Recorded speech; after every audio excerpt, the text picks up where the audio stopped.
ত্রয়োদশ জাতীয় সংসদ নির্বাচন ঘনিয়ে আসার সঙ্গে সঙ্গে মনোনয়ন নিয়ে বিভেদ তীব্র হচ্ছে। এ নিয়ে বিব্রত দলটির নীতি নির্ধারকরাও। বিদ্রোহীদের গুলশানে বিএনপির চেয়ারপারসনের কার্যালয়ে ডেকে বিরোধ মেটানোর চেষ্টা করা হচ্ছে।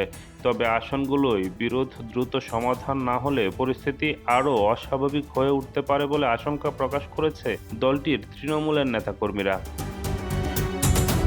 তবে প্রাথমিক মনোনয়ন নিয়ে কিছু আসনে দলটির তৃণমূলের বিভেদ এখনও কাটেনি। প্রাথমিক মনোনয়ন পাওয়া নেতারা এলাকায় প্রচারে অর্থ খরচ করছেন, আবার মনোনয়ন বঞ্চিতরাও খরচ করছেন মনোনয়ন পাওয়ার আশায়। এই আশাবাদী নেতাদের সমর্থকরা প্রার্থিতা বদলের দাবিতে মহাসড়ক অবরোধ, বিক্ষোভ মিছিল, সমাবেশ সহ নানা কর্মসূচি পালন করছে।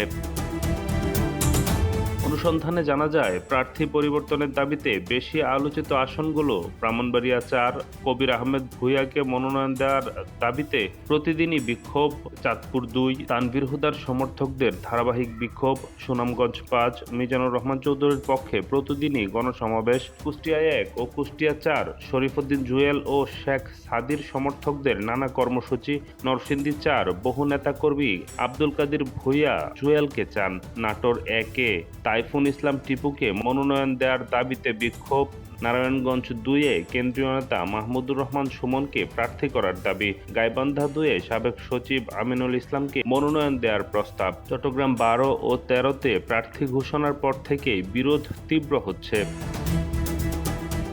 এছাড়াও চট্টগ্রাম ৪, ১৬, সিলেট ৬, রংপুর ৩, সাতক্ষীরা ২ ও ৩, ঠাকুরগাঁও ৩, নোয়াখালী ৫, নীলফামারী ৪, পাবনা ৪, কুমিল্লা ৫, ৬, ১০ সহ আরও অনেক আসনে প্রার্থী পরিবর্তনের দাবিতে কর্মসূচি চলছে। এদিকে বিএনপির হাইকমান্ড বলছে, তালিকা এখনো চূড়ান্ত নয়। যেসব আসনে পরিবর্তন প্রয়োজন হবে সেসব আসনে অবশ্যই সংশোধন করা হবে।